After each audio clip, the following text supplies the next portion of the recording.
Yo, selamat datang di Freaks Channel. Kali ini Mimin akan kembali melanjutkan pembahasan manga Jujutsu Kaisen pada chapter terbaru, chapter 182.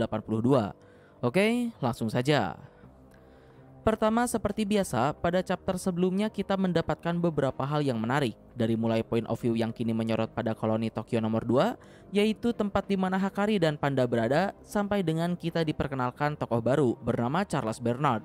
Merupakan seorang mangaka keturunan Prancis yang juga dirinya ini adalah seorang player dalam The Cooling Game. Lalu chapter pun ditutup dengan Hakari dan Charles yang akan memulai duel mereka. Oke, masuk pada chapter terbaru. Chapter kali ini memiliki judul Tokyo Koloni nomor 2 part kedua. Panel pertama sendiri dibuka dengan melanjutkan dari akhir adegan chapter sebelumnya. Jadi di sini setelah Hakari memanaskan suasana, pertarungan pun langsung dimulai. Saat ini mereka berdua telah keluar dari kincir angin, dan menariknya terlihat kalau Charles menggunakan sebuah G-Pen raksasa sebagai senjatanya, atau Charles menyebutnya sebagai G-Battle Staff. Buat yang gak tahu, G-Pen sendiri merupakan salah satu alat gambar yang biasa dipakai oleh seorang mangaka. Nah, terlepas dari itu, di sini jual beli serangan antara Hakari dan Charles pun masih berlangsung dengan ringan. Charles masih menyerang dengan santai, begitu pula dengan Hakari. Bahkan dirinya tidak mengeluarkan lengannya sama sekali dari saku celananya. Berikutnya di tengah pertarungan, Charles pun mengutip catatan dari seorang mangaka The Gray Man Hollow, yaitu Katsura Hoshina, yang menuliskan kata-kata seperti yang kalian lihat pada gambar. Di sisi lain, Hakari pun menanyakan apa maksud dari perkataan si Charles tadi, dan Charles pun menjawab kalau itu adalah sebuah puisi dari mangaka yang ia sukai. Charles pun kemudian kembali melanjutkan ocehannya pada Hakari, kalau setiap mangaka pergi dari realita untuk mencari sebuah imajinasi dalam kepala mereka, karena realita tidak membuat mereka puas. Namun khusus untuk Charles, imajinasilah yang datang padanya, di mana kata imajinasi ini dalam kanjinya dibaca sebagai teknik kutukan. Lalu berikutnya pertarungan pun berlanjut kembali. Serangan pertama dibuka dengan Charles yang mengayunkan G-Pen-nya dan berhasil menggores pipi Hakari menggunakan tinta yang ada pada G-Pen tersebut. Di sini Hakari masih terlihat santai dan malah mengejek serangan Charles tersebut. Yang menurut Mimin, saat ini justru Hakari terkesan kalau dirinya memang sengaja ingin melihat teknik macam apa yang dimiliki oleh si Charles ini. Lalu berikutnya, setelah goresan tinta tersebut, Charles pun berkata kalau tintanya telah terisi, yang mana kata tinta di sini dibaca sebagai kondisi dalam kanjinya. Dengan kata lain, saat ini kondisi untuk aktivasi teknik kutukan milik Charles telah terpenuhi, dan Charles pun kemudian mengaktifkan teknik kutukannya. Terlihat muncul sebuah kotak kecil di tubuh Hakari, tapi Hakari tak ambil pusing dengan hal itu dan langsung menyerang Charles kembali. Namun di sini justru Hakari lah yang balik diserang oleh Charles hingga terlempar cukup jauh. Setelah menerima serangan cepat tersebut, Hakari pun menduga kalau serangan tadi hanyalah refleks dari Charles saja. Tapi merasakan ada perubahan pada gerakan Charles, Hakari pun akhirnya mengeluarkan tangannya dari saku dan mulai serius. Berikutnya setelah ngoceh sebentar, Charles pun menjelaskan cara kerja tekniknya dan apa yang terjadi pada Hakari. Jadi sebuah kotak yang ada pada tubuh Hakari merupakan sebuah panel manga. Dan karena kotak tersebut juga membuat Charles bisa melihat 1 detik ke masa depan Hakari. Tidak hanya itu, selama pertarungan berlangsung dan tinta dari G-Pen atau G-Battle Staff-nya kembali terisi, Charles dapat menggunakan kemampuannya lagi pada orang yang sama, sehingga membuatnya bisa melihat lebih jauh ke masa depan targetnya. Setiap kali Charles menumpuk teknik kutukannya pada orang yang sama, penglihatannya akan bertambah 1 detik. Di sisi lain, mendengar penjelasan teknik musuhnya tersebut, Hakari terlihat tidak terkesan sama sekali. Justru dirinya malah terlihat semakin penasaran untuk mencoba secara langsung bagaimana cara kerja dari teknik milik si Charles ini. Sampai akhirnya tak pakai lama, Hakari pun langsung melesat menyerang Charles. Melihat Hakari yang telah serius, Charles pun dibuat terkejut karena Hakari ternyata sangat cepat dan kuat. Bahkan Charles bergumam jika dirinya belum mengaktifkan teknik kutukannya, bisa dipastikan saat ini dirinya sudah tamat.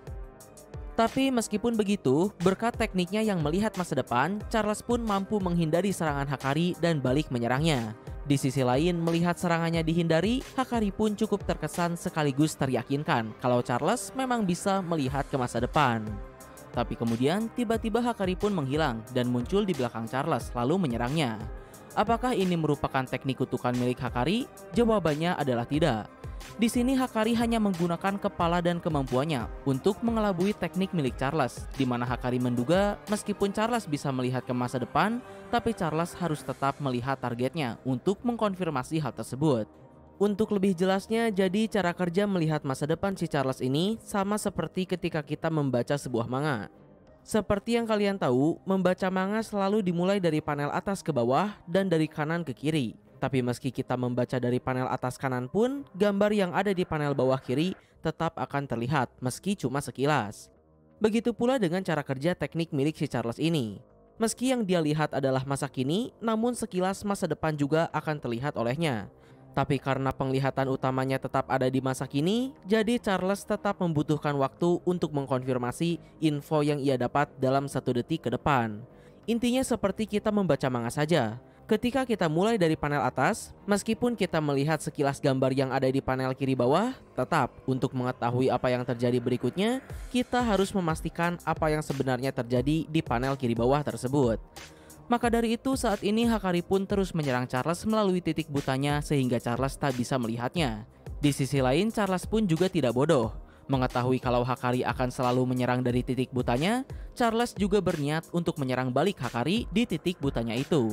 Tapi sayang, di sini pengalamanlah yang berbicara. Hakari sudah mengantisipasi serangan tersebut dan lanjut kembali menghajar Charles. Sementara itu, Charles yang sedari tadi terus menerima serangan Hakari dibuat terkejut dan kesakitan. Karena seperti yang telah dijelaskan, energi kutukan milik Hakari ini jauh lebih kasar dari Shaman pada umumnya. Ya, untuk pertarungan antara Hakari melawan Charles ini sepertinya benar-benar menunjukkan apa itu yang namanya jam terbang dalam dunia perdukunan. Di sini sangat terlihat perbedaan antara Hakari sebagai dukun yang lebih berpengalaman melawan Charles yang masih amatir. Meskipun Charles bisa melihat gerakan Hakari 1 detik lebih cepat, namun Charles tak bisa berbuat apa-apa dan malah Hakari mampu mengakali teknik milik Charles tersebut dan balik menghajarnya. Menurut Mimin pribadi, di atas kertas teknik kutukan si Charles ini cukup OP. Sejauh yang diketahui, syarat aktivasi tekniknya pun juga tidak terlalu rumit, di mana Charles hanya harus menunggu tinta pada G-Pen-nya muncul dan menggoreskannya pada lawan. Lalu dengan fakta kalau teknik kutukannya ini juga bisa ditumpuk pada orang yang sama, itu artinya semakin lama seseorang bertarung dengan Charles, maka semakin sedikit pula kesempatan yang ia miliki untuk menang. Intinya teknik kutukan milik si Charles ini cukup OP, hanya saja untuk saat ini ada di tangan yang kurang tepat. Jika saja Charles sudah cukup lama menjadi dukun dan lebih berpengalaman, mungkin Charles akan menjadi lawan yang sulit bagi Hakari. Atau jika saja teknik kutukan melihat masa depan tersebut jatuh ke tangan orang seperti Yuji yang memiliki kemampuan dan kelincahan fisik tinggi, teknik tersebut akan menjadi senjata yang sangat mematikan. Jika teknik tersebut ada di tangan Maki Zenin, mungkin tidak ada lagi orang yang bisa melawannya. Oke, kembali lagi ke cerita. Di sini Hakari pun berkata sekaligus mengejek Charles kalau otaku gila sepertinya pasti akan selalu memiliki alasan untuk bertarung, bahkan untuk hal remeh sekalipun. Maka dari itu Hakari berniat untuk menghabisi Charles sepenuhnya.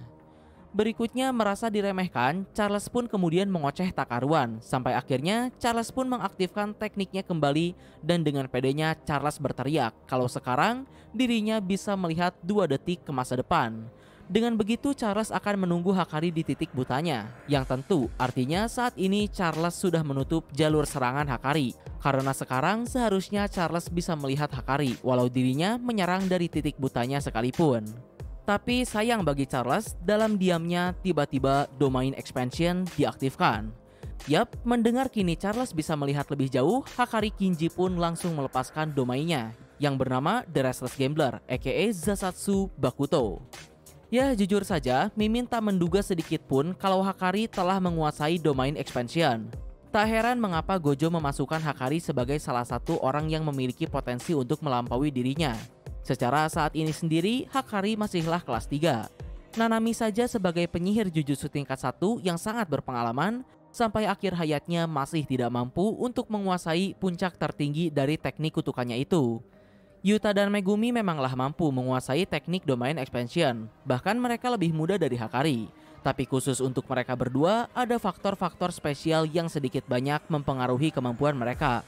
Contohnya Megumi yang merupakan seorang pewaris kutukan asli klan Zenin, dan Yuta dengan energi kutukannya yang besar, sekaligus keturunan dari Sugawara no Michizane. Sedangkan Hakari sejauh ini dirinya tidak memiliki latar belakang spesial dan sepertinya memang tidak. Walaupun tetap, meskipun begitu, mereka bertiga tetaplah dukun yang hebat.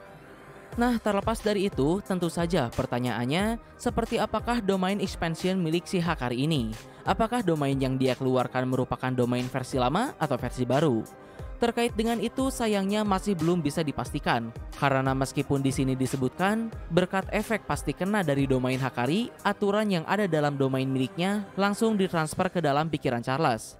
Tapi seperti yang disebutkan juga, kemungkinan ada aturan mainnya dalam domain milik si Hakari ini. Yang seperti kita tahu, domain yang memiliki sebuah aturan seharusnya adalah domain versi lama. Secara dari nama domainnya saja, Restless Gambler pastilah akan berhubungan dengan perjudian. Dan yang namanya perjudian tentu saja ada menang, ada kalah, dan ada aturan yang mengawasinya. Jadi kita lihat saja apakah Hakari akan terikat oleh aturannya sendiri seperti domain versi lama, atau di sini Hakari justru akan berperan sebagai pengawasnya berdasarkan efek dari domain versi baru.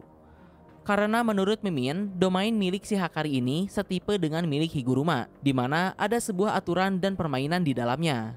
Jika Higuruma sebagai pengguna domain lama juga ikut terikat oleh aturan domainnya sendiri, seharusnya jika domain expansion milik Hakari adalah versi baru, dirinya tidak akan terikat oleh aturan domain miliknya. Jadi cukup menarik jika domain milik Higuruma dan Hakari ini memang setipe dan milik Hakari adalah domain versi baru, perbedaan seperti apa yang terdapat pada domain mereka.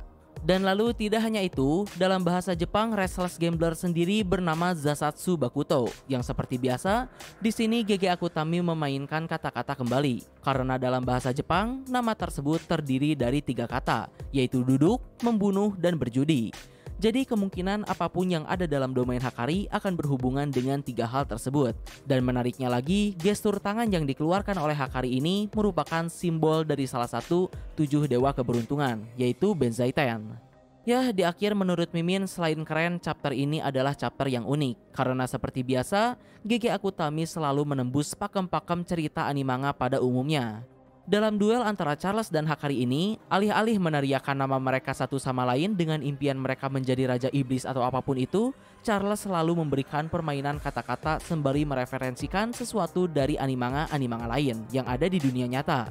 Intinya menurut Mimin, GG Akutami menyajikan karakter Charles sebagai seorang mangaka dalam Jujutsu Kaisen ini yang bergenre action supranatural brutal dengan cara yang unik dan point of view yang menarik. Nah, mungkin kurang lebih itulah pembahasan dari Mimin untuk chapter terbaru ini. Mohon maaf untuk kesalahan dan kekurangannya. Like, share, subscribe kalau suka. Komen bila ada kritik dan saran. Terima kasih telah menonton. Ciao.